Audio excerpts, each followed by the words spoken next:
Scott Hannon is with me. Scott, how would you guys like this game to start for your team today? Well, I think we want a fast start. I think we skated really good in game one, and I think we want to come out and do the same thing, crash and bang, get in their face. Well, at the end of the game, there was a lot of getting in their face from both teams' side. Do you expect this to be rough, too? Yeah, I think it's going to be kept under control, but I think there's going to be lots of hits and lots of physical play. Well, in October, you guys didn't even win a game here, and since that time, this place you own. How did that all come about? I think it's a team commitment, and everybody banding together and doing the little things that it takes to win, and we preach team defense here, and everybody does it. One comment about your goaltender, Nabokov. What do you think? Unbelievable. He's a good goalie. He's making all the stops when we need him to. He's been doing it all along. All the best to you today. Good luck. Thanks a lot. Scott Hannon here. Now we go to our team back in the studios, John and Barry.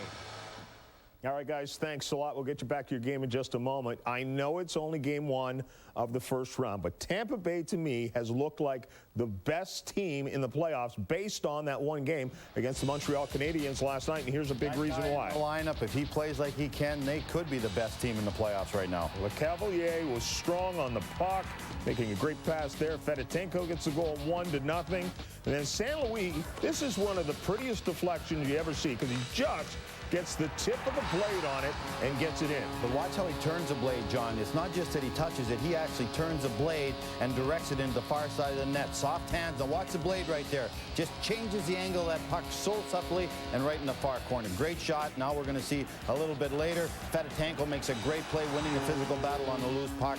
Great move by Lecavalier coming in the slot, spreading the goalie's legs and putting it between. If he can play like that throughout the rest of the playoffs and Martin St. Louis, this team's going to be in the final. And Javi Boulin's 4 shutouts. Only had 4 shutouts during the regular season, John. He's got 4 shutouts in the playoffs already, so the whole team is getting the job done.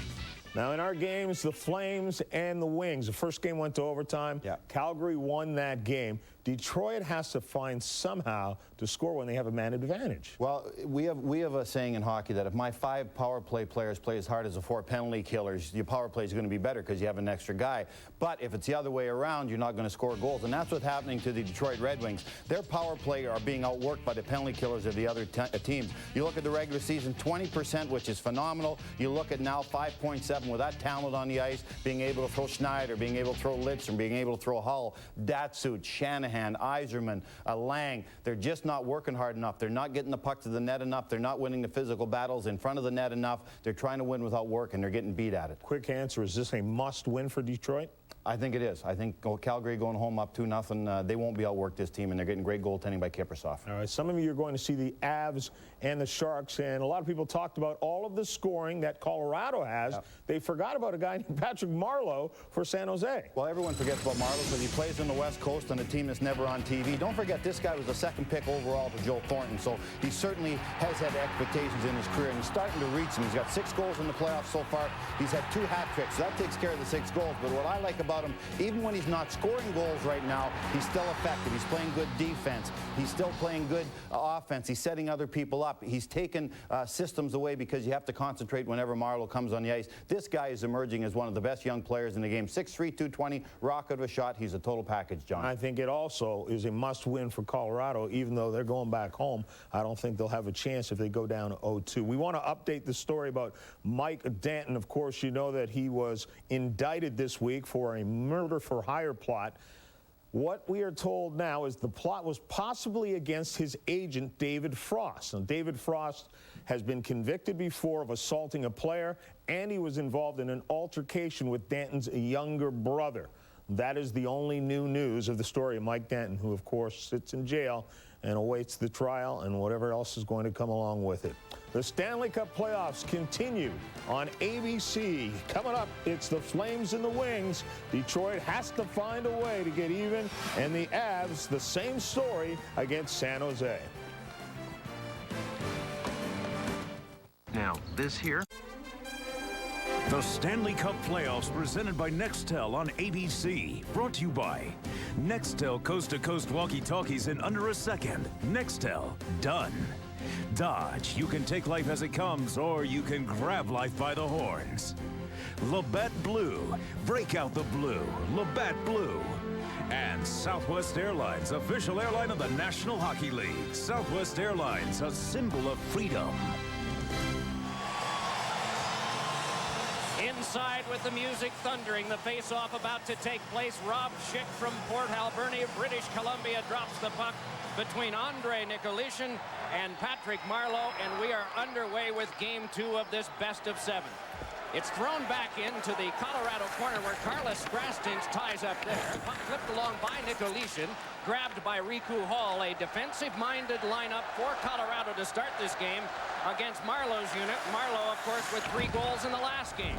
Good crunch. It's back to Grastins, who sends it around behind, and Mike Rathje is after that one. He was closed off, but it's lifted back out by the veteran Vinny Domfusen. Goes down for what might be an icing, but now has to be canceled off. Thrown all the way back out to center. Colorado, the big names, the dozen rings, the credentials, but in this game, coming in with the pressure of having lost 5-2 in the first. And the credentials are just being built by this San Jose Sharks team. And if Colorado, Mike, is going to win this game, they have to initiate and not try to play catch-up. I thought they retaliated in a lot of situations because of the way the San Jose Sharks played in game 1. Good crunching behind. Mike Ricci saw it go along to Thornton. Thornton trying to work to the outside. He is the man who is in the lineup. Alan McCauley out for the Sharks today. McCauley has been bothered by shoulder problems as that one stashed between the defensemen. We might see rotating Thornton McCauleys throughout the course of this Western Conference semifinals. I thought McCauley had a heck of a game, number 1, considering the shoulder injury. Took a number of good, solid hits, and he seemed to have responded very well. We mentioned the lineup change for Colorado. Alex Tanguay in and Teemu Solani is out. Adam Foote, the veteran defenseman, with a pass that ricocheted past Tanguay and went down. Icing cancels, and it's flung back along to center by Nabokov. Chased down by Foote. Jostled there. Good puck possession by Curtis Brown. Fed deep slot eventually from Ekman, and ragging it through traffic is Korolyuk. Got it onto the corner. They work the outside, and it's worked back toward the corner again, where turning with it is Korolyuk, sealed up there by Grastins, and around behind it's Adam Foote once more. Tried for Hayduk, but it was kept and sent wide.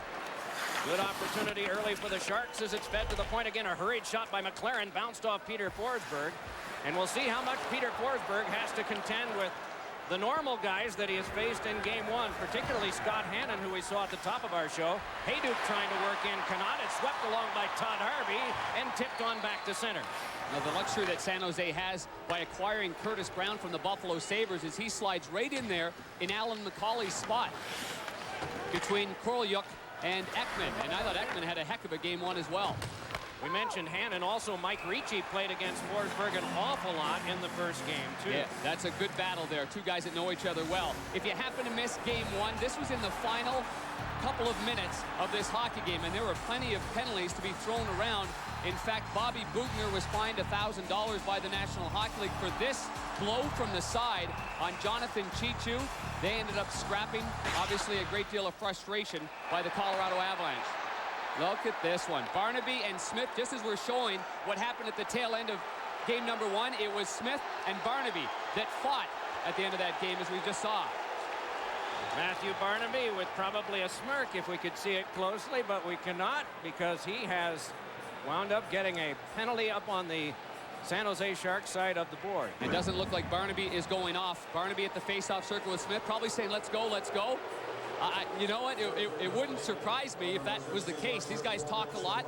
Guys that know how this part of the game is played. But Smith, oh, he gets to 4 minutes. 4 minutes. What a power play early on for the Colorado Avalanche. This is an Avalanche power play that is the best of all of the teams in the playoffs. The percentage is 30.8, and does it ever get a great opportunity here? They have Sakic and Hayduk and Forsberg up front. John Michael Lyles in back along with Rob Blake. Down to the ice went a Shark, and the fans expect a penalty, but play continues as Nils Ekman went to the ice. Sakic brings it right back. He's got the dangerous wrist shot among a lot of things in his arsenal. Tried to play it ahead to Rob Blake, but they went in offside. The Avalanche have got an opportunity to match what the San Jose Sharks have done all year long and get off to great starts here in this building. Tony Granato is fully aware of how this team prepares, a one-time San Jose Shark player. In game 1, the Sharks were successful in killing off a couple of early power plays, and that, along with the way they normally start a hockey game with great offensive pressure and scoring 3 goals in the first period, meant everything. Sharks team that drops back defensively, and they have Kyle McLaren working along with Brad Stewart, as well as Brown and Korolyuk. Those are the penalty killers. Korolyuk to the corner, jostled there, reaching in, was Fados, couldn't come up with it. Still, they jostle along the boards. 45 seconds killed out of a long double minor, as it is Curtis Brown banking it along, shuffled back out again by Korolyuk, and retreating as Lions. Keep your eye on Peter Forsberg and how he can work behind the net. He really gave Evgeny Nabokov fits in game number 1 and actually scored a goal from almost behind the goal line with his great quick hands. Chichu is able to clear. Well, the dump in didn't work. Abisher sets now for Adam Foote. 1 1/4 minutes out of 4 kill. Foote glides ahead and hands on to Forsberg. Hands on to Joe Sakic again. Sakic holds and drops it around behind. Hayduk turning with it there. Floated it back for Sakic, and it kicked all the way back to Ossi Vananen. Right back off of Sakic once more. Knocked away from Forsberg. Boy, good aggressive play by Brad Stewart. Comes right back across now to be forehanded along by Foote. Blocked and cleared back down again by Chichu. This is the most underrated defensive core in the NHL. Hannon and Rathje and Stewart, and even Jason Marshall doing an excellent job on the blue line here for the San Jose Sharks. Rathje made that look easy in the corner. Off of Spatos. Locked up by Dom Foose. It's wheeled by McLaren, sent further and out to center.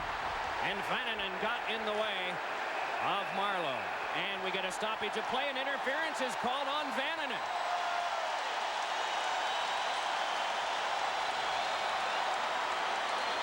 Marleau wanted to get ahead. The puck was not nearby. Vananen slowed him up. And so it is now 4 against 4 for 1:57. There were a number of interference calls in game number 1. A game in which was heavily criticized for the way it was called. And there's the call. It's a good call because you've got Patrick Marleau, a speedy player, going for a loose puck. And Vananen went right out of his way to hit him when that puck wasn't anywhere near him. With respect to some of the fans in Denver, we were advised of 2 different pronunciations on that man, and so we asked him yesterday. Ossi Vananen is what he wants. We had also heard Ossi Vananen, which he says is the way it's said in his native country. This is thrown back ahead by Stewart, brought back on a 2-on-1. Coasting in now Marleau. Got it across, got it back, and it's saved! Made by Abisher on a great pass across from McLaren. They keep play alive in this 4-on-4. Turning with it now is Marleau. Banked it onto the back. Drive by McLaren, and that didn't miss by much on a deflection at the front of the cage that came from Wayne Primo. Now around behind, stepping by with it now and holding is Stewart. Fed one along to Dom Foose, jammed one that went just wide and through the crease. Turning along is Marleau again on the outside now to the veteran Vinny Dom Foose. Chased off there by Scratch Tinch, but good protection of the puck. Floated right back to him. Abisher with the tap away. Blake turns it there. Dom Foose knocked it down and pointed it. Colored by Rathje. Back on to Dom Foose again. Wrist shot! And that ricocheted off Abisher and went wide. It's cleared back out to center. Right back on comes Dom Foose. Dom Foose held off on the boards, and the puck slithered to center. Charging right back after it is Tanguay trying to get by. Canceled out on the play by Hannon, and it's shoved along by Nabokov. Out to center ice it comes as the 4-on-4 continues. Looked like Tanguay using the strength of his legs there to knock down Hannon. Certainly a good sign for him. That is a good sign for him. He's worked hard the last couple of days to get back in this lineup for Colorado. A leg bruise had kept him out of the lineup. Right back ahead with it now comes Primo. Primo trying to shake his way by and cannot. Lyles tied him up, so the 4-on-4 continues with a pass between the defensemen and back out to center. 6:40 played here in the first period. We are scoreless. Shots are 4-0 Sharks. So technically none on Nabokov yet. None, but what a save by David Abisher on that 2-on-1 break.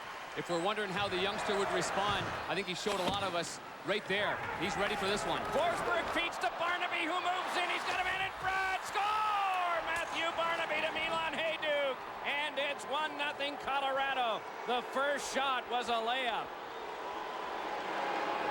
Must have been a bad line change in the neutral zone there for the San Jose Sharks. I'm not sure if Barnaby knew that it was Milan Hayduk on his right for the first part of that.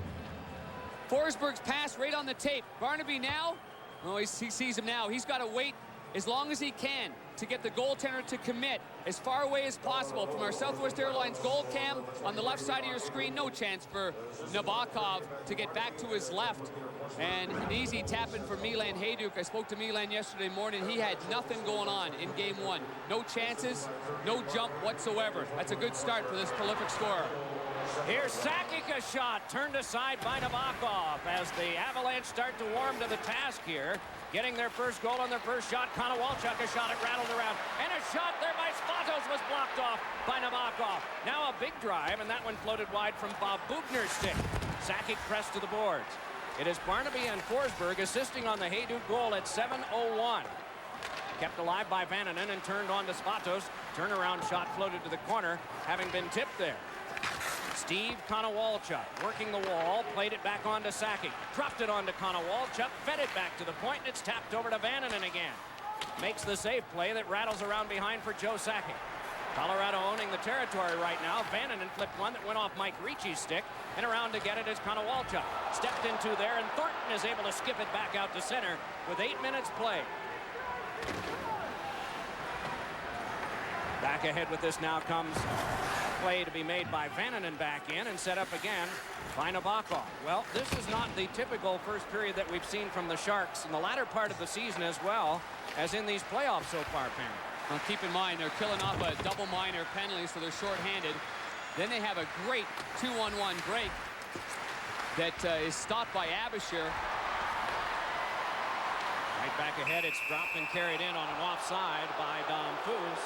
Milan Hajduk has come up with goal number 4 at 7:01 to put his team out in front with that important first goal.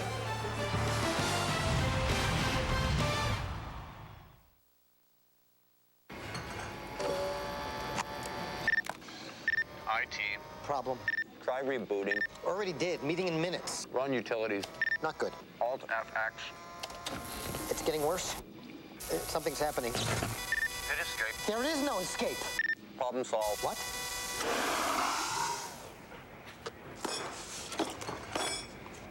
Replaced. How'd you do that? Coast to coast walkie-talkies get it done. Nextel. Describe the perfect day, Liz. Well, we're driving to the lake, the kids watch a DVD, and Joe and I have some quality time. Joe? Okay, we're barreling along. The Hemi's kicking some serious butt. Then we fish. Ah, see, you're not traveling in the same vehicle. The all-new Durango. Big size, smooth ride, Hemi power. What a quack. 0% financing or $3,000 in combined cash allowances plus a great warranty gets you the best values in America. Hi. Hey, guys. So, my girlfriend bought this furniture. Except there's no instructions. Who needs instructions? Not bad, huh? Another Labatt Blue? Beer me.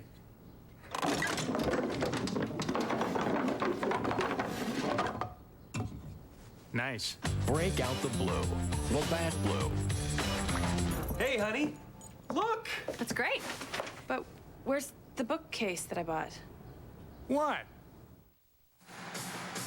In game one, Abishur played 33 minutes and 13 seconds, facing only 17 shots. He's come up big with a couple of huge saves. One on Danfus with Marleau in front, and then the 2-on-1 break as well. That he made a great save sliding to his right. They have talked during his career about physical strength and mental strength, and there's certainly no doubt what we've seen so far this afternoon that the mental strength is certainly there. And the physical strength, I guess, was what they sent him to Chesapeake in the East Coast League to work on several seasons ago. Then eventually up to Hershey and now landing here. He's faced adversity. He's battled through it all season long, Doc, and the players even said yesterday. Oh, Marleau, a wonderful shot, but a strong save by Abishur. I guess that's why they said, we don't worry about Abby. Abby bounces back, and they are correct. This one is walked right back ahead by Dimitrakos, trying to finesse his way through 4. It came on for a centering pass by Dom Foos that is cleared back out and off the stick of Tom Preissing. Out of Colorado College, Tom Preissing got away from a healthy hit that was coming his way from Chris Gratton. It's finessed back on now for a battle. Mark Smith shoved off by Ossie Vananen. A shot by Harvey slithered right in to control by the goaltender Abishur. We are pleased to have Aaron Andrews with us down ice side today. Aaron?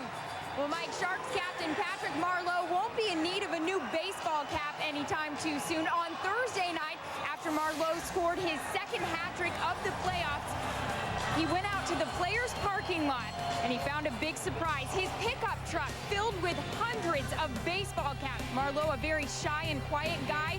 You can see the expression on his face. He is shocked. He saved a couple of those hats as souvenirs, but will donate the rest to charity. Mike? Here is a steal and hook from behind is Harvey. He goes down, and what will the call be? 5 criteria for a penalty shot. Were the 5 met? It is a hook. I love penalty shots. Yeah, so I'm biased. Well, there's a fine line between getting one, and I thought Barnaby here, he did what he had to do. First of all, he's making up for something. Now 1 tug, 2 tugs, and then Bugner is already coming in from behind, so I don't see that as being a penalty shot scenario, only because of the help that Barnaby had with Bobby Bugner. He has to be clear of everyone on the defense, and in that case, you're right, he was not. If Bugner wasn't around, nowhere to be found, and Harvey had one more step at it, I would absolutely think that that would be a penalty shot. And off the face-off, we have a tripping call. And that will take care of the power play. Nikolitin and Damphus taking the face-off. Nikolitin gets dumped by Vincent Damphus. Damphus scored a terrific goal underneath the glove of Abisher in Game 1. Off the face-off, 2 guys getting down low. He gets his stick right in the left knee, and boy, did Nikolitin make that one look good. Well, after the 4-on-4 subsides, if the score hasn't changed, I guarantee it will be a different sort of change of Sharks personnel than what they had last time that resulted in the goal. This is Sakic bringing it ahead. He's got Konowalchuk breaking to the net on the outside now in a 4-on-4. Slides it back across to Carlos Strastin. Bamps around behind, and it kicked back over near Sakic. Second effort, and it's spirited back out to Dimitrakos. Hustles it ahead on now for Marleau, who gains the zone. Settles it down a little bit. Patrick Marleau with an opening forehand shot went off a skate, battled for in front, and cleared back out to the safety of center. Boy, Marleau has a favorite shooting spot, and we've seen enough goals on replay scored from there. That's where he was this last time. You want a clinic on wrist shots? You watch number 19 in the white jersey, Joe Sakic, and you watch Patrick Marleau. 2 guys that do it a different way that get the same results. Forsberg feeds. Blake moves in and shoots one, and traffic in front from Hayduk. Hayduk onto the back now. Vannanen gave it to him, then back across to Forsberg. Draws a couple of Sharks to him. It's banked back around by Rob Blake. The control comes from the defense of Kyle McLaren, and he settles it down a little bit for the Sharks. Midway first period, 1-0 in favor of Colorado. They trail in the series 1-0. Abisher floated it right back around, and Vannanen is able to just lift it back to center. That's that old when in doubt, chunk it off the glass and out of your own zone. Good communication, though, between Vannanen and Abisher behind the net. That's out of one of hockey's age-old textbooks. Yeah. I don't know if John Brophy authored it or maybe Dick Clapper years ago. Well, definitely Eddie Shore backed it up. Off the glass and out is never a bad play, they say. Puck chopped high off of Carlos Strastin, dug out now by Spatos, and Spatos rags through traffic before giving it for another skyhook that comes from Adam Foote. It's not a bad play, especially if you've got a guy rushing the defenseman trying to play it. Well, the casual fan would assume that the Colorado Avalanche are the speedier of the 2. The up-tempo style, the puck possession style that San Jose plays is tough to defend against. The 4-on-4 is over. The safe change was made. Nabokov took care of the rest. You're watching ABC Sports Championship Television.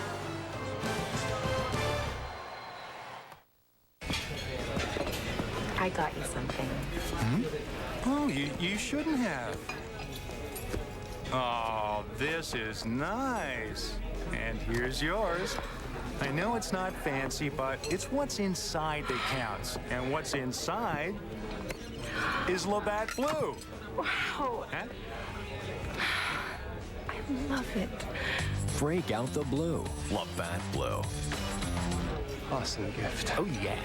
Ah, spring. Time for the sweet sounds of pucks ringing the post, and big-time hits. Before you get cup crazy, get Java technology from Sun Microsystems. It's in millions of phones, computers, and smart Java cards, and it connects you to the best NHL action. Use your Java-powered phone or computer for a secure connection to live scores and games like NHL Power Shot Hockey. Get in the game at java.com or nhl.com. Sun Microsystems. The network is the computer.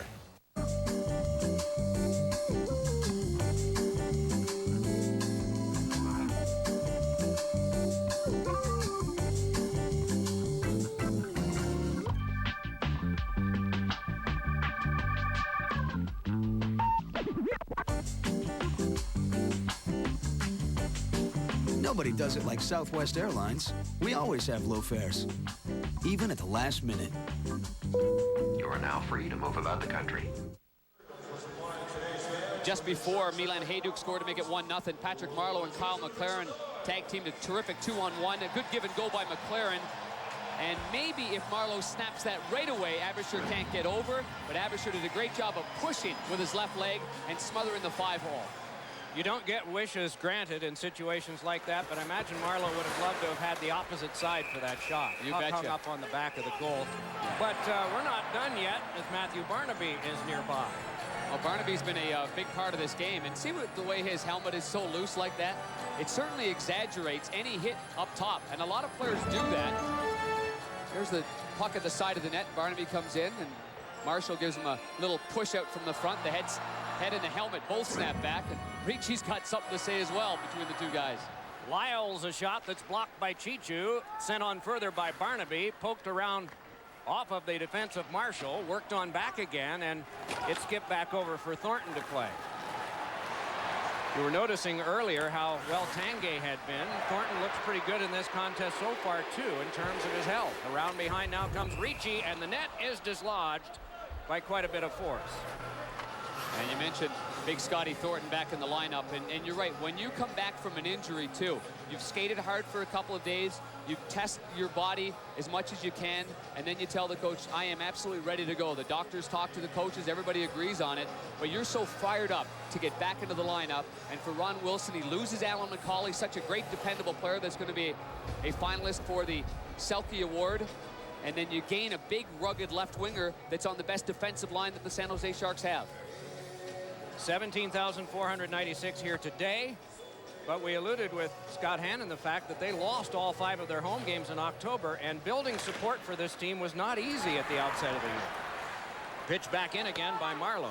On to get it his foot, drills it back around, and it skipped on back for Stewart, off of Domfus, and then Strastinch flipped it further. Knifed on back now, Dimitrakos able to poke it on. Domfus moving to the front, and a shot save Abisher. Rebound cleared away to the half boards, and Sakic brings it back out. Then Konowalchuk had it steered off his stick by Stewart, and so again to retrieve and start back ahead and recoil are the Sharks. We mentioned Domfus in the open, Mike, and he's had 2 glorious chances early on here. He's one of the few guys in the lineup that actually still uses an old wooden stick. He's had that same pattern ever since he was a member of the Toronto Maple Leafs way back in the mid-'80s. You can almost name the number of guys in the league that do that now on 2 hands. Mario Lemieux, Bobby Holik, I think, still does. Just a few. Right. And Mike Ricci is the only other guy. Older guys with tradition.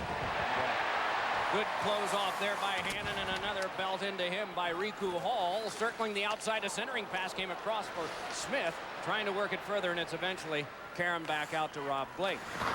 Vannanen again, laid back in by Dan Highnote, and he was crunched by Marshall. Comes to the bench, seems to be okay as you watch the Sharks try to get it going with a breakout from their own end. Chased on back, good checking by Alex Tanguay. Just over 6 minutes to go in this first period. Sure glad you've joined us this afternoon. Our game from San Jose between the Avalanche and the Sharks. Fighting free is Curtis Brown, knocked off his stick by Peter Forsberg, and Forsberg is able to gallop away and then has to pivot at center to escape the checking of Korolyuk, who eventually comes up with an errant pass and drops it back in off the shelf. Bugner rattled it around, and it kicks all the way back so it can be retrieved. Hajduk from Barnaby and Forsberg, the only scoring play in the game at 7:01. The times, of course, are elapsed times in a 20-minute period. For those of you who might be seeing one of your early games, this is An opportunity here for a rising shot by Barnaby off the glass, and we're getting a signal on an offside anyway. So it's interesting, but at this point harmless. Patrick Marleau had a chance, did not score. The Avs did.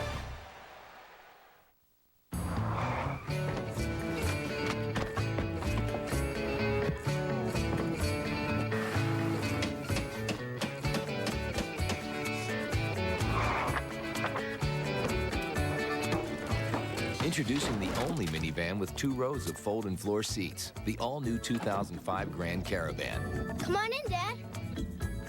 I'll finish that in the morning. The lowest priced minivan in America, starting under $19,000. Meet Greg Biffle, Subway-sponsored professional race car driver. A man who doesn't know the meaning of the word slow. Done! I win! Yes!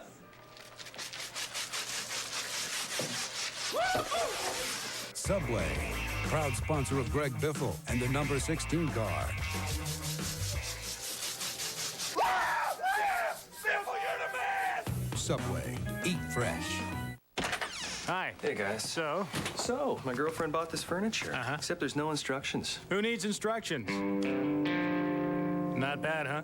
Another Labatt Blue? Beer me.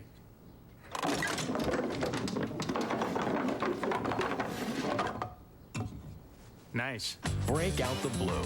Labatt Blue. Hey, honey. Look! That's great. But where's the bookcase that I bought? What? Welcome back to San Jose. For years, players had complained about the ice conditions here at the HP Pavilion. It was labeled as sticky ice. The building would bring in portable dehumidifiers to try to correct the situation, but it didn't work. Finally, the ownership decided if we're going to have a fast team, we need to give them good ice. They bought a $350,000 dehumidification system. The ice is one of the best in the leagues. And guys, Kid Rock was here partying until 4 o'clock in the morning, and the ice, it's holding up. Aaron knows that they were here until 4. She was doing homework. Well, some of our crew might have gone along with it. I think they're headed down to Los Angeles tonight. Kid Rock's a great hockey fan and a terrific buddy of Chris Chelios of the Detroit Red Wings. Ice people from the NHL were here today not to check on the ice so much as the fact that there was a lot of confetti that was left up in the air and in the rafters, and they didn't want it to affect the game today. Well, the ice surface is changed, too, to fit this hockey club, as Aaron said, and as we've talked about. Doug Wilson's the general manager of this club, and, you know, in years past, this was a mucking, grinding style of team. And I don't think the slushy ice wasn't a bad thing for that team. Now with Ron Wilson's up-tempo, high-paced hockey club that they have, they want fast ice. Ownership gave them the green light. No qualms about it. Do whatever you can to make this a better hockey team and give them the best advantage they can. Ron Wilson was the one who advocated making the ice narrower or wider depending on your team. Take out a row of seats or put in more seats. I like that. Why not? They do it in baseball, contoured to your strengths. Back along now for a pass that went to Dimitrakos, but a couple of Avs were dealing with him, and a penalty is coming up. It'll be against Colorado. So with 4:17 to go in the first period, the Sharks will get a power play. Joe Sakic for the hook. On number 19, Colorado. 2 minutes obstruction. Hooking in the neutral zone. The Avs have to be pleased with the ways that things have unfolded, but that could all blow up in their faces. A power play goal.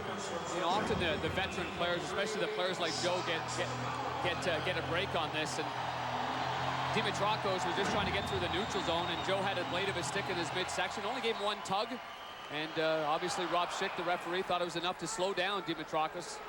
This one's going to be an offside call right here, but Joe Sakic, of course, is a finalist for the Lester B. Pearson Award as voted by the players, so congratulations to Joe. Next Saturday, our coverage of the Stanley Cup playoffs presented by Nextel continues. The competition gets more intense as we come down to the wire in the conference semifinals. Saturday at 3 Eastern, noon Pacific on ABC, home of the Stanley Cup finals. Pricing will play with Stewart for the Sharks at the points on the power play. Stewart taken out of the play by Highnote, and the puck angled across, and to get it is Adam Foote. Brushed up in the air and out of play into the Colorado bench. A minor discussion. And Adam Foote just trying to slow down Nico Dimitrakis at the blue line, and the puck had already gone over the boards anyway. Between Strachan's and Adam Foote, they were combined -5 in game number 1, Doc. And that's unlike that very solid defensive pairing.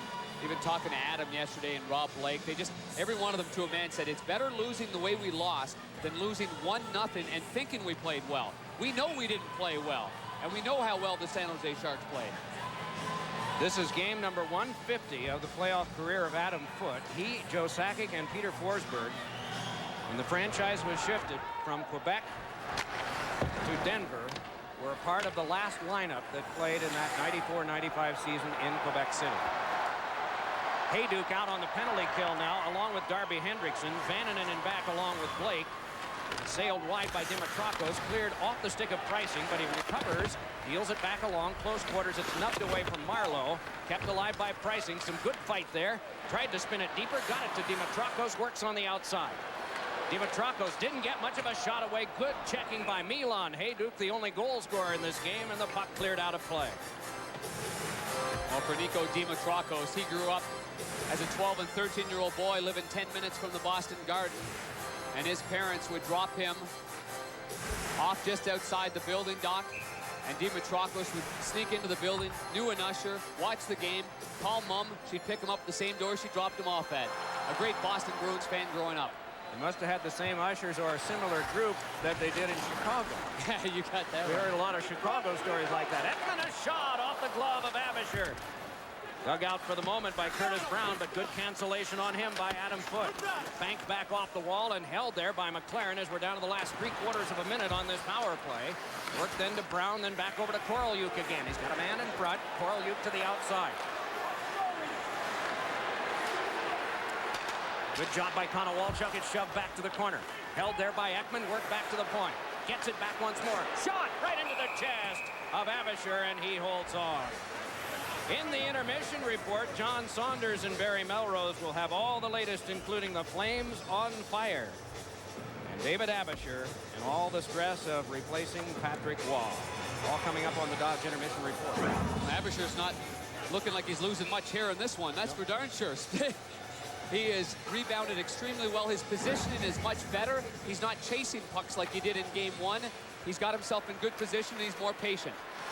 A wrist shot shrugged away by Abisher and played by Marleau along to high note with 15 seconds still to kill. Hendrickson is able to lay it back down. Those of you who saw the top of the show, and Darren and myself know that there will be no more hair jokes today. A pass is cut and brought ahead by Tanguay with an opening. Tanguay to the outside. Couldn't get the pass away. Good defensive hockey by Mike Rathje. And a punishing hit on Tanguay, who moves right back into the play. Penalty time is up. Fed ahead, and it is tangled up in Marleau's skates for a moment. He didn't see it. Tanguay tried to finesse back in, and offside is called.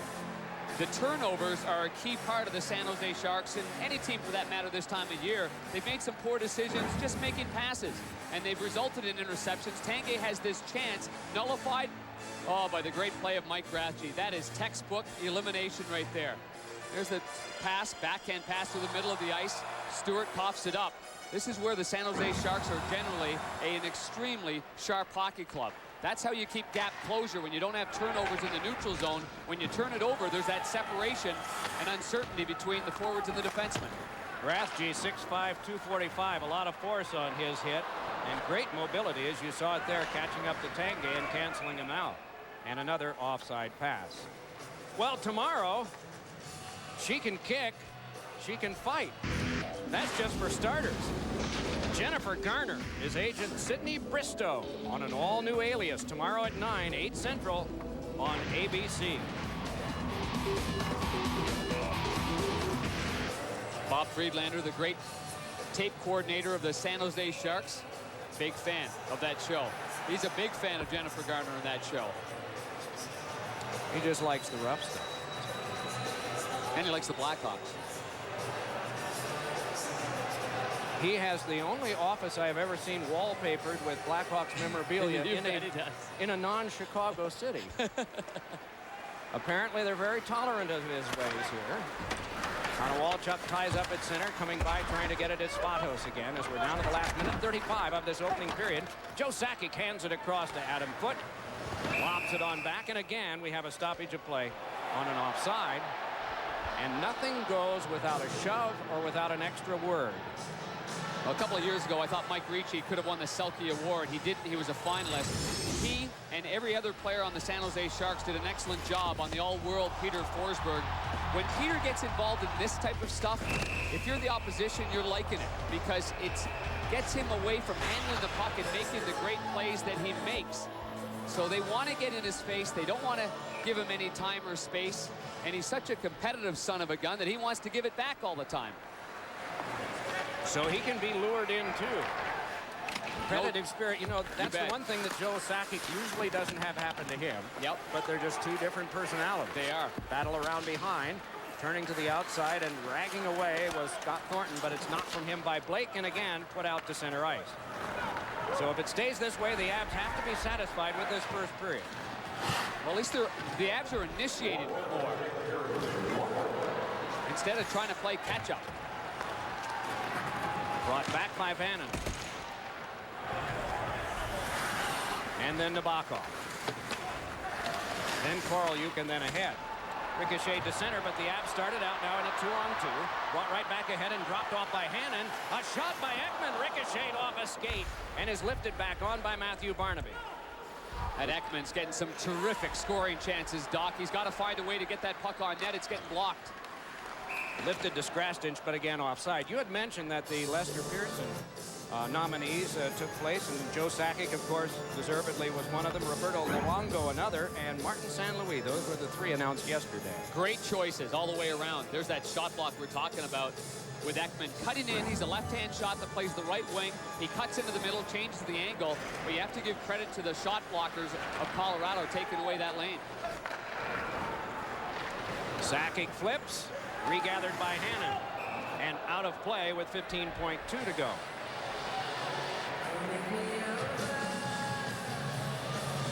You mentioned Martin St. Louis, and what a great game he had last night.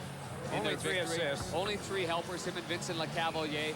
Joe Sakic does it every single year in, year out. He's always there. He always seems to be in the top 5 for the Art Ross Trophy for the leading point getter in the National Hockey League. Scratched sailed it off the glass.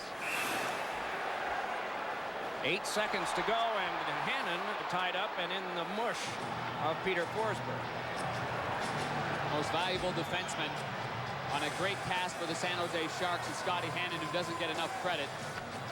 And he's going to take off Peter Forsberg, so they'll both go off. I'm sure they'll both be evened up. To the right of goaltender Evgeny Nabokov, right up the faceoff. What a see, Forsberg poking his left leg. That started things off. See, Hannon's eliminated him from getting to the net. See how easy that helmet pops up too? Okay, it's a long series. You're Hannon. He pokes you like that. You got to answer back, right? Or do you? Well, he was actually what Peter was doing was he got his leg to get him off balance so he could drive hard to the net. And all Scotty Hannon has to do is just eliminate him from going to the net. Once all that starts with the old stinky leather glove wash thing, you got to combat that. You got to battle that, both of you guys. You got to hold your ground. One period has been played, with Milan Hajduk getting the only goal from Barnaby and Forsberg. 7 minutes. 4-on-4 as we've just begun the second period. Puck flipped out of play near the San Jose bench. And so 10 seconds into the start of this second period.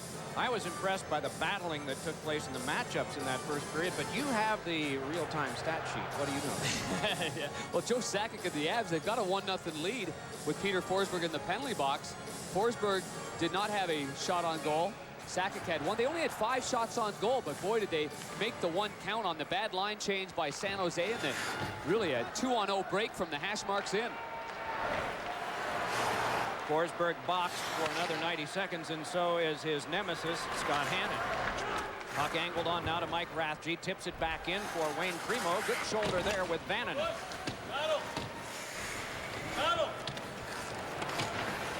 And the word is battle. You want play to continue, so it does. It's handed around now to Rob Blake. flipped back and bunted down by Blake to Tanguay, and then dumped on back for Vannon. Pricing and Rathje are 2 of the 4 out for San Jose. They drop back defensively now. Rathje with the challenge, that time on Alex Tanguay. And along the wall, it's picked up by Dom Foose. A little bit of action between Sakic and Pricing behind the play, but they've parted now. Let's Grastinch up with that for Colorado. Carlos Grastinch brings it ahead and hands back to Sakic. Crosses, backhander, and that one sealed up by Nabokov. Boy, it looked like he wanted to shake for that forehand, which is so dangerous, that wrist shot. Yeah, he really did. Let's go back to that first period, Doc, and see Jason Marshall was highlighted there, and it's a bad line change by the Sharks. You see the delay on the far side. There was a linesman there in between too, but the communication or something must have happened on the bench there, and so obviously you couldn't get your defensive partner out on the ice quick enough, and it ends up Barnaby's here all alone, and he does a little shake and bake, getting Nabokov to go to his right, and then just feeds it gently over to Hayduk. Rob Blake just headed down to the locker room area. We're not sure if it is a equipment situation for him or whether it's health-wise. His foot rattles a shot that went wide. Dom Foose there cancels out with Grastinch, and so it's foot once more. Well, Pat Carnes, their head athletic trainer, remains on the bench, so it must be an equipment problem for Blake. This one turned back over for Marleau to connect with Dom Foose. Still on the 4-on-4 for 15 seconds. Back in now, Beryl Stewart. The cross check to the back there, and perfectly legal, they say, by Adam Foote. Now it's nubbed in front for the turn by Dom Foose, trying to swagger away from Hayduk. Dom Foose put it off the back of the goal and out in front where Marleau couldn't get something going. Now Marleau to the outside with it. Marleau just forced off. Oh, he was lined up and getting a piece of him that time, but not as much as he wanted was Forsberg. Right back ahead now comes Hayduk. He's got Forsberg headed to the net. Konowalchuk, the shot, save, rebound, pop, no goal, behind, and no goal. It is off the hand and in. Kelly Sutherland, the referee with Rob Schick, was right there to the left of Evgeny Nabokov and quickly made the no-goal call after a perfect execution on the 3-on-2. And Konowalchuk's shot stopped, rebound. Look at the hand. That's some pretty good hands by Forsberg to be able to get that in like he did. It's a good call by the official from a reverse angle. Konowalchuk's shot stopped, and the hand motion by Forsberg, and right off the left leg and skate of goaltender Nabokov before going into the net. Play back to center, and it is the Sharks handling. We are at full strength for one of the rare times from the early point of the game. The first pair of penalties were dealt out to Mark Smith for roughing at 2:44. We had a total of 6 power plays in the first, and any flow broken as Rathje fires a shot off Ricci and wide. Thornton to the outside now, dropping it back, hoping for the cycling Ricci. Instead, it's Jonathan Chichu spinning it behind, and Ricci with a battle there, able to pull away from Vannanen. And then he wipes out and then has a whirling chop toward Vannanen. Puck battled for by 5 players, and it kicks past the half boards for Rathje's shovel shot that went wide. Moving in, Scott Hannon kept play alive now for the Sharks. Good shoulder put into Thornton, coming by now and feeding it in front off Ricci's stick. Another play, and that one is blocked down by Svantos. Another try in front, tangled in skates, and eventually lifted back down. Oh, McLaren found Ricci in front, but could not get it home. Icing is called against the Avs, and the crowd, for one of the rare moments, is lighted up. Oh, jumping, what a great shift by Ricci's line. Tremendous pressure down low. One guy that doesn't get enough credit for his offensive savvy is Jonathan Chichu. And he made a good play right here behind the net. He's looking, he puts it right on the tape to Ricci. Somehow that rolls off the tip of his blade. Chichu did it so well in game number 1, looking one way and then feeding the other way, and they ended up scoring. There, Ricci just misses. Stashed back down and going back for this now is Marshall. Pestered, but he got there for the icing touch-up. Rob Blake coming back onto the bench. He had a skate problem as he comes back onto the ice. Fixing up an edge. Rob Blake in the first period played 7 minutes and 16 seconds, had a shot on goal. He was also one of the prominent members in game 1 that didn't have his A game on board for Tony Granato's club. Veteran players tend to be more honest in admitting it. You bet. That's what you love about these guys. They've been there before, and they're even keeled. McLaren, a shot hit the outside of the goal. Ekman bodied off by Rob Blake. Gets some help now so they can sweep ahead.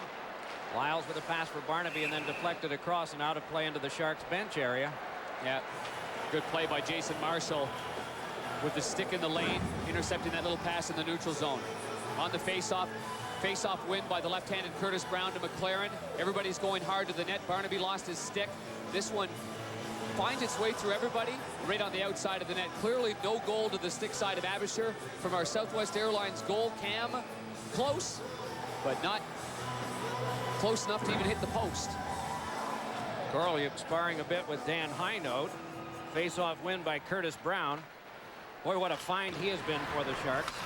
Came here and started playing wing, one of the better center ice face-off men in the league, and showed that with Buffalo.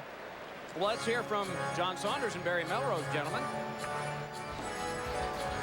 Doc, with the Bud Light update, Lidstrom's going to take the shot. Holmstrom hits it out of midair. Well, if you want to solve your power play problems, get back to basics, and that's shoot the puck at the net, put traffic in front of the net, and make it tough for the goaltender to see it. Great deflection. Wings have a 1-0 lead. The first goal has been so huge. Of 51 games played, the team scoring the first goal has won 39 games in the playoffs this year. Colorado got the first one here. Detroit has gotten the first against the Calgary Flames as Stewart cranks it back in again. Matthew Barnaby's shift was eventful. It is over now. He was near the front of the net having conversation. He set up the first goal and has gotten the Sharks off their concentration at times. Absolutely. That's what he does best. Scratched sent that one back down, and goaltenders are fair game for him, and he even delights in it. The only time Martin Brodeur has ever been ejected from a game was against Matthew Barnaby when he was playing for Pittsburgh. He got him to snap out. A rare time for Marty Brodeur to snap out. He did not finish the game, and the Penguins won it. Well, there's a fine line between an accountable player and a guy that goes around just embellishing and getting under the skin of everybody. Matthew Barnaby has proven throughout his NHL career he will answer the bell. And he did so at the end of the first game, and he got involved early in this one. In fact, right off the face-off, Mark Smith ends up taking a double minor, which I found kind of odd that he got a double for this one, but he does. And Barnaby ends up setting up a goal later on. And so he did his job early on. He made a kind of a ill-advised pass, but he makes up with it with a hook and stops a pretty good scoring chance, although he got a minor penalty for hooking on that play. Scott Hannon roars ahead for the Sharks. Hannon a backhander, and it's turned aside by Abisher. Check on Hayduke by Smith, and it's flipped across. Barreling in and always registering a hit, it seems, is Todd Harvey. Flipped on back now for Hannon to flip ahead, and it's off Harvey's stick and back deep. Lined up by Bugner, but he didn't get nearly as much as he wanted of him. Wayne Primo defended there by Hayduke. And help came from John Michael Lyles. Young man out of Michigan State plays it back over for Forsberg. Yanks it on the backhand to center, but it is now Smith. Picked up by Peter Forsberg ahead. Oof. Sandwiched there. Right back across. Peter Forsberg and Joe Sakic have never failed to get points in playoff games in their history against San Jose. Forsberg has one already today on the only goal, the secondary assist. Pretty good work on the wall. Riku Hall went down, and it's just backhanded back out again by Wayne Primo, who comes to the bench. Good job of finishing checks. That's what you've got to do, is go through people. You can't skate by people. Nabokov gave it up, though, to Andre Nicolishin. Sent it along to Highnote. It's blocked behind for Hall. Couldn't center, though. Boy, good aggressive work on him by Mike Ricci. To the outside now, it's Hall. Dealing it back on for Nicolishin. Defended by Hannon, got it to the back for a hurried shot by Vananen, and it went wide. Rebound spun to the front, canceled right out. Good work done deep that time by Hannon, and Hannon drops around behind. Down to the ice he goes, trying to play it further. Nicolishin duels there with Rastji. Hannon nearby, nearly a freight train hit coming from Barnaby, but again, out of the way remarkably. Hannon able to see, perhaps for the reflection of the glass. That was a hard-working shift there on both sides of the ice. And one thing, if you're Tony Granato, you want to throw Forsberg right back out on the ice. Ricci had a long shift. It was a line change, and he was the only one of his Thornton and Chichu preparing to be on the ice, and he had to work an awful lot inside his own zone, Doc. Oh, nearly a giveaway to Gratton, and he fired it wide. It was a full-fledged when it looked like the Sharks might recover with the deflection, but Gratton was a wonderful shot that just got the glass. Lobbed on back, and offside is called. Tony Granato, a one-time member of the San Jose Sharks, patrolling the visitors' bench and ahead, 1-0. My cousin's friend's an usher here. Says this is the place. Hey, how's it going? Good. Nice work out there. Yeah. Can we get an autograph? Sure, why not? Oh, we're big fans. So cool. There you go. Hey, good luck on Wednesday night. Thanks, but I only do security on weekends. Oh, he's a security guard. That's where I know him from.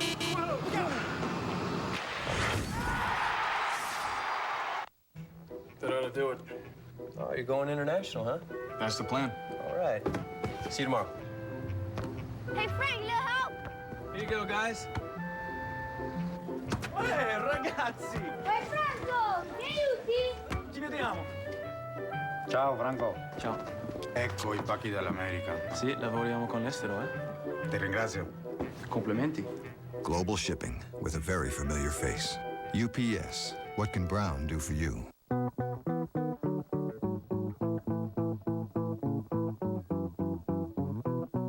The Mitsubishi Endeavor.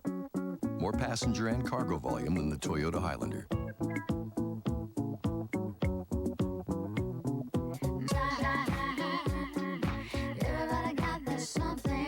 Now until April 30th, prices start under $23,600 after factory rebate. And as always, get a 10-year warranty on an SUV you actually want to drive.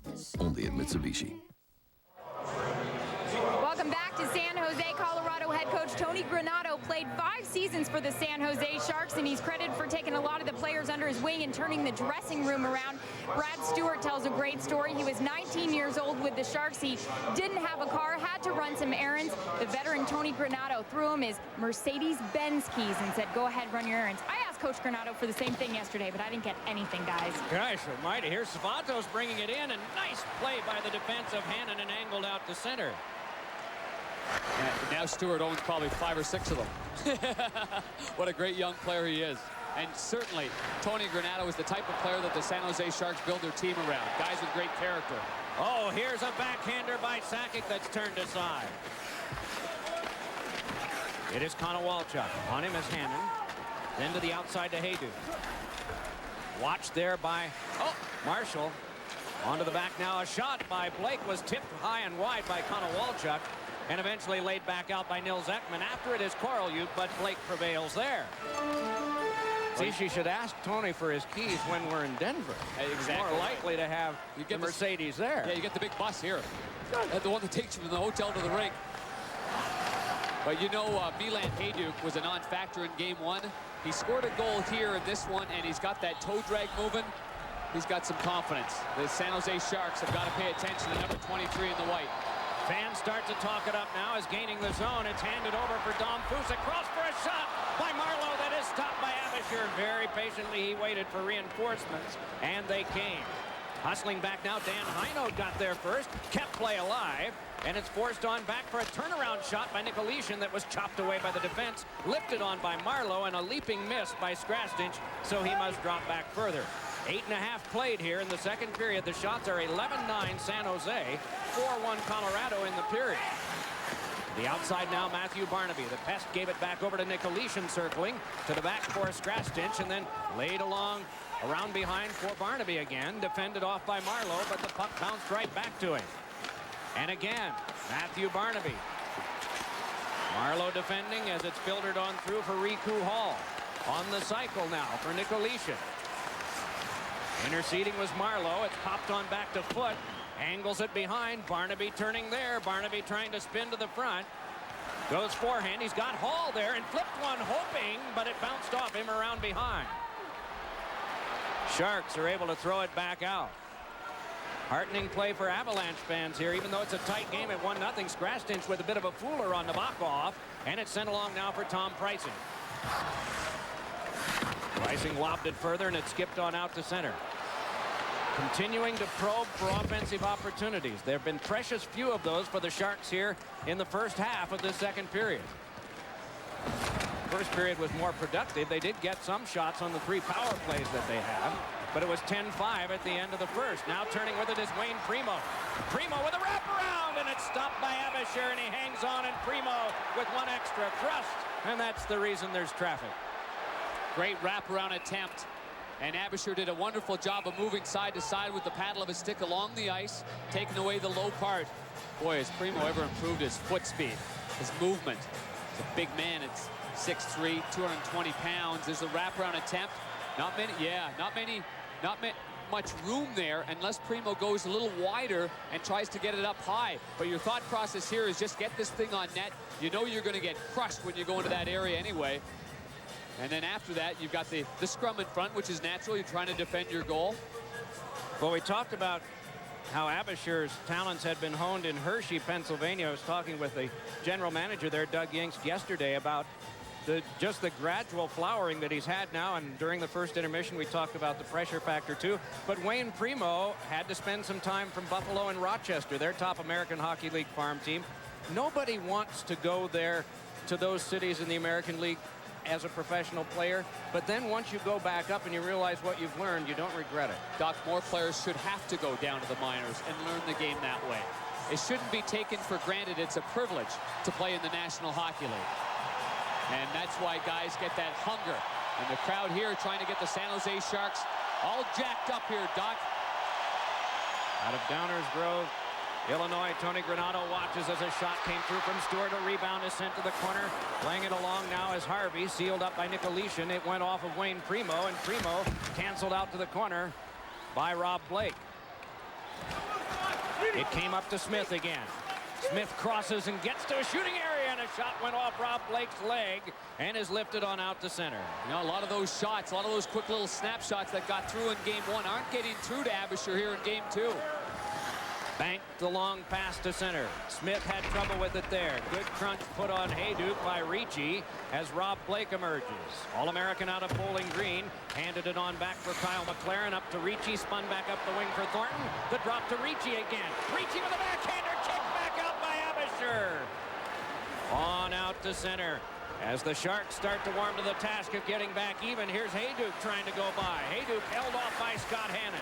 The two of them battle, and it's fed just away from Forsberg. Started back out by Thornton. There'll be a penalty coming up, and the penalty's going to be on Colorado. Brought ahead now by Hannon. Oh! Knocked flying. That time was Chichu. And a little extra after the whistle. Tanguay in a collision with Thornton. And initially, one penalty to Colorado. See if there are any more when we come back to this 1-0 Avalanche lead.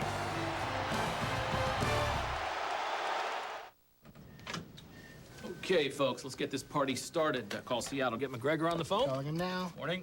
Morning. This is Scott McGregor. I'll be out of the office all day. Please leave a message. That's not like McGregor. McGregor's not there? Great. Excuse me, there's a Mr. McGregor here to see you. With Southwest Airlines last-minute fares, you'll never pay more than $2.99 one way. So why would you fly with anyone else? You are now free to move about the country.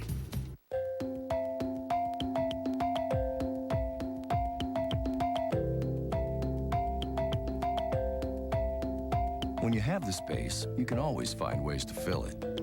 The all-new Mitsubishi Galant, overall the biggest car in its class.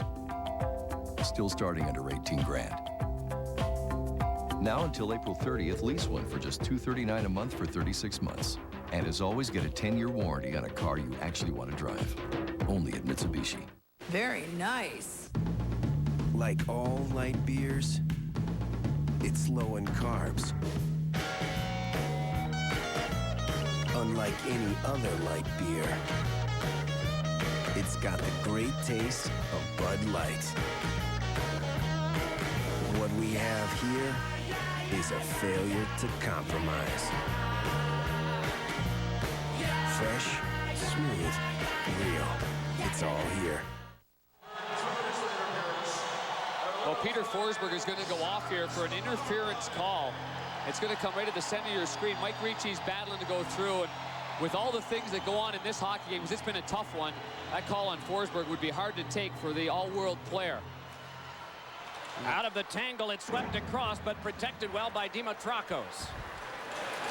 Sent to the outside, Marlowe, foot in front, deflected, score! Vinny Domfus! A power play goal at 1-1.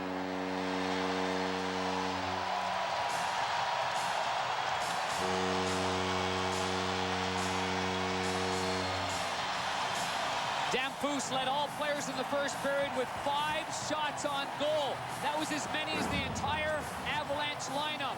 Here he capitalized with a nice pass here from Patrick Marleau. Not only can Marleau snap it with a great wrist shot, but what a pass that is to Domfus. Right on the tape, and Domfus being strong on the stick, was able to get it on the ice and redirect it. Abisher had no chance whatsoever.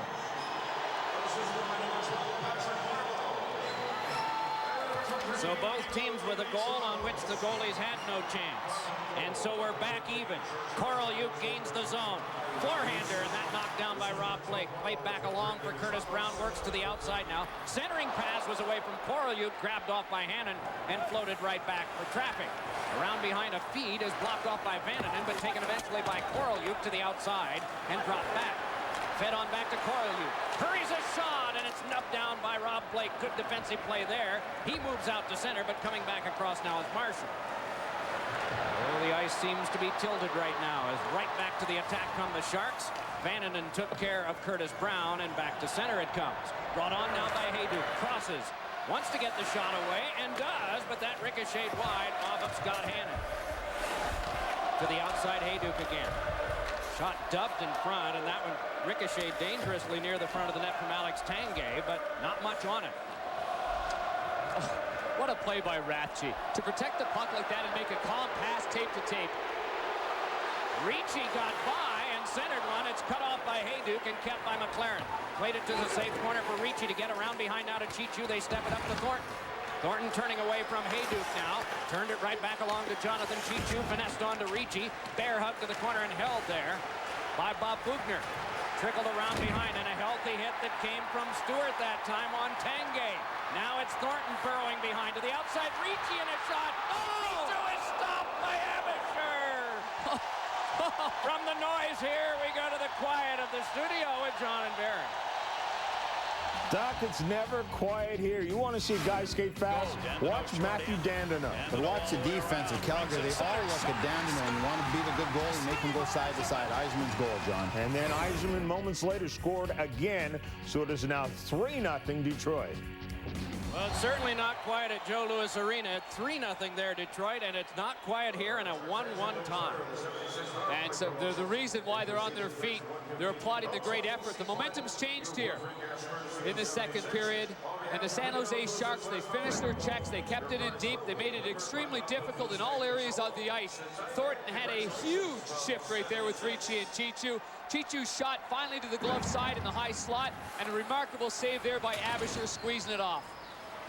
They have the unit out there right now that connected for the tying goal, but here's a feed across for foot from Nicolishin that didn't connect, and it's popped up over the side glass and out of play.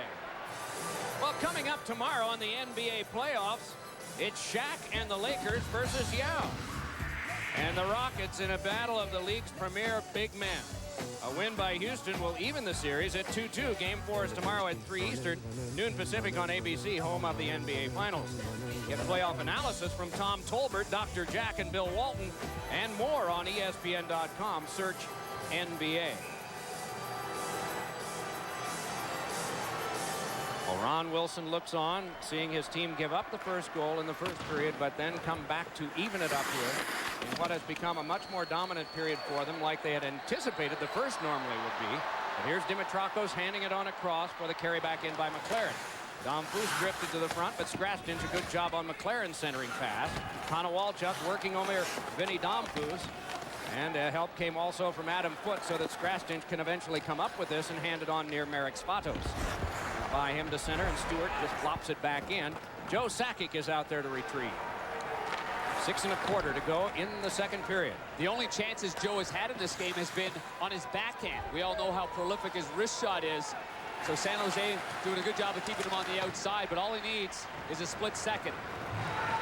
David Abisher has been very strong in this period. Puck popped ahead and out to center. Better quality has been in front of his net. Lob back in again, and it is Nabokov having trouble clearing it around, so it is Barnaby quickly around behind now for Darby Hendrickson. Sealed up by Rathje to the outside. They finesse it on for Barnaby. Chopped on back now for Chris Gratton, and the pass failed for Hendrickson. Good shoulder there by the bulky Mike Rathje. Spinning but getting control was Smith. Laid one to the wall that is kept alive now by Gratton and spun to the front. Deflecting his pricing, and around behind now is Forsberg. He's got a man in front, Barnaby, and a good defensive play by Wayne Primo, or it might have been right on goal and in. 5 1/4 to go here. Now it's the Avs who bring the attack, and Forsberg flipping it across. That one pinballed loose off Hayduk, and it's just calmly lifted back out. Oh, how tricky is Peter Forsberg with that feathery little backhand pass. Here he comes again. Forsberg right around in front. Oh, and a collision there. The puck in the net. Will it count? Interference. It will not count, and Forsberg has to be restrained. And the trainer is going to come on the ice for San Jose. Nabokov has not got up just yet. No goal. Come on, come on. The fact is, all light beers are low in carbs. Feel good, don't it? This is for you and your crew. The ones that's true will always love you, no matter what you do. Choose on taste. Fresh, smooth, real. It's all here.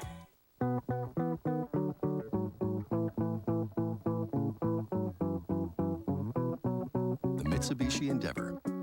More passenger and cargo volume than the Toyota Highlander.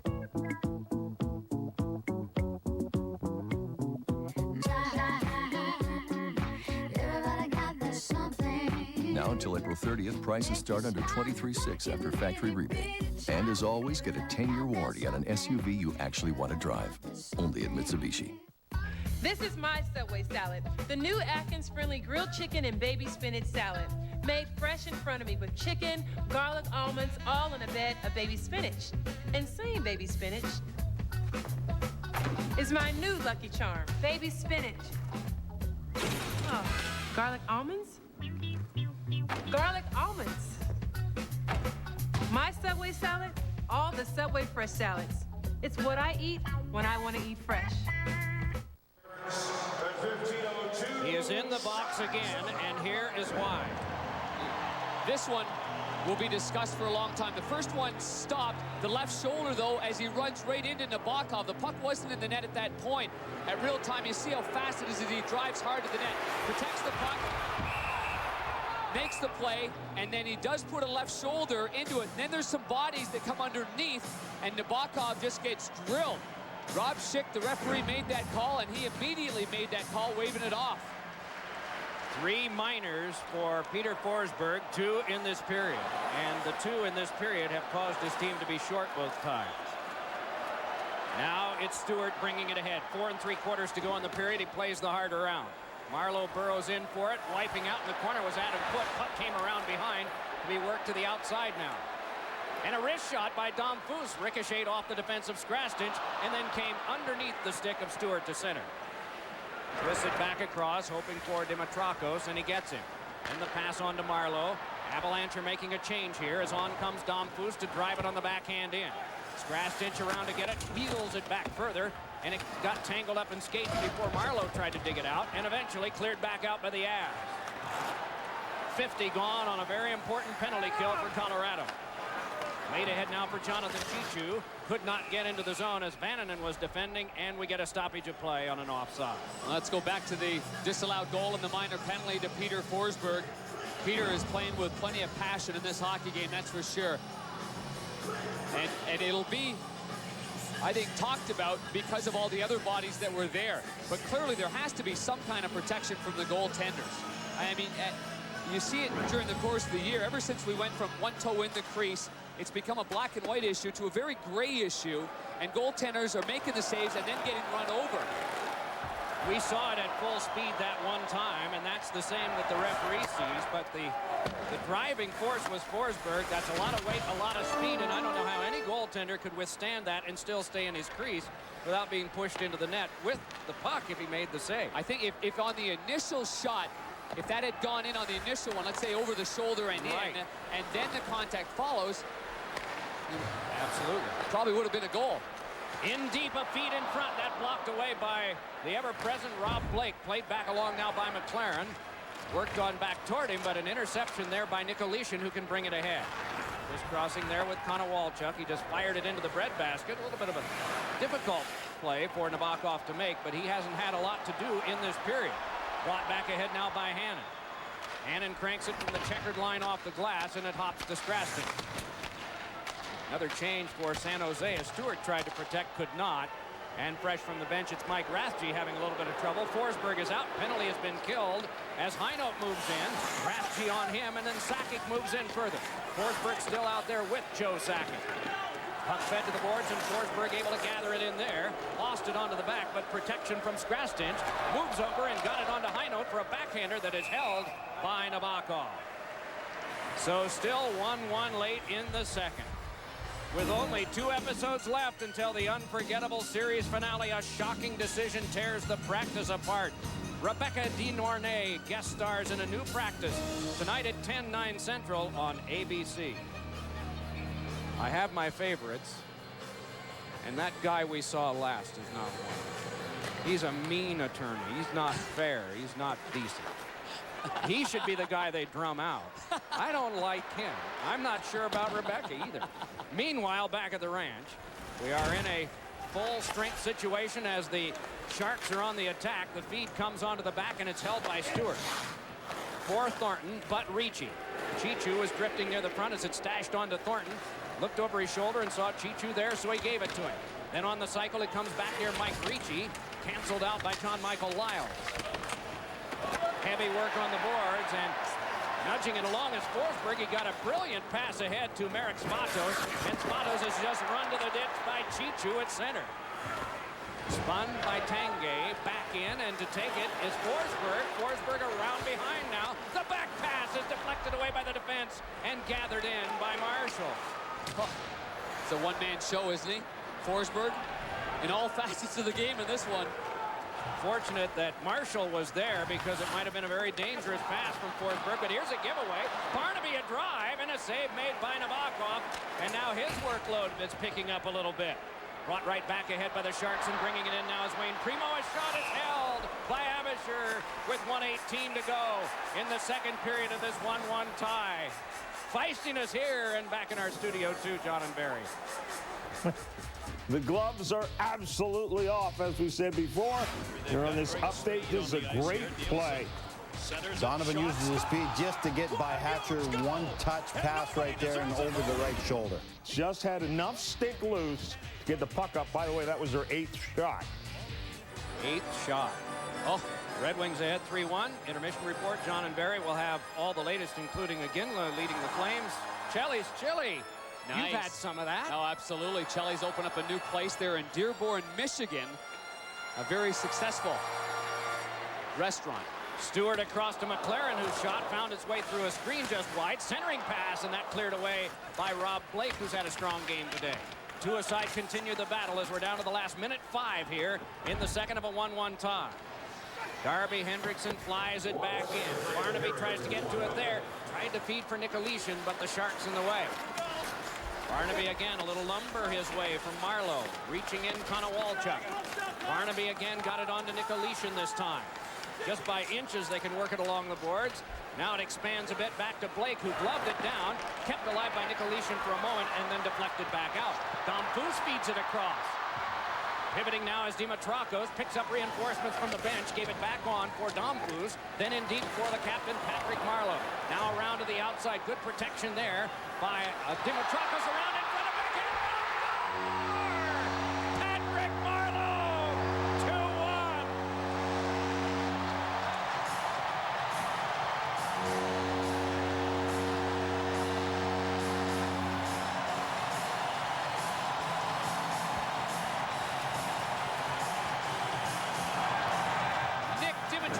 does a great job after Marleau chips it back to him behind the net.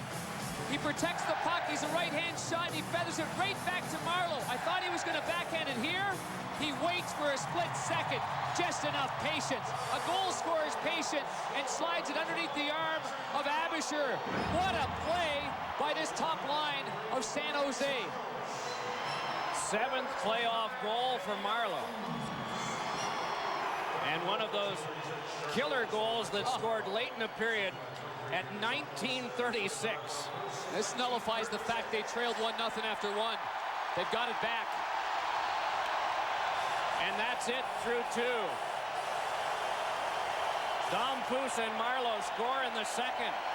Marleau's is the one that's lighted up the crowd even more right here at the end of the period. 496. John and Barry next after this, and a word from our ABC stations.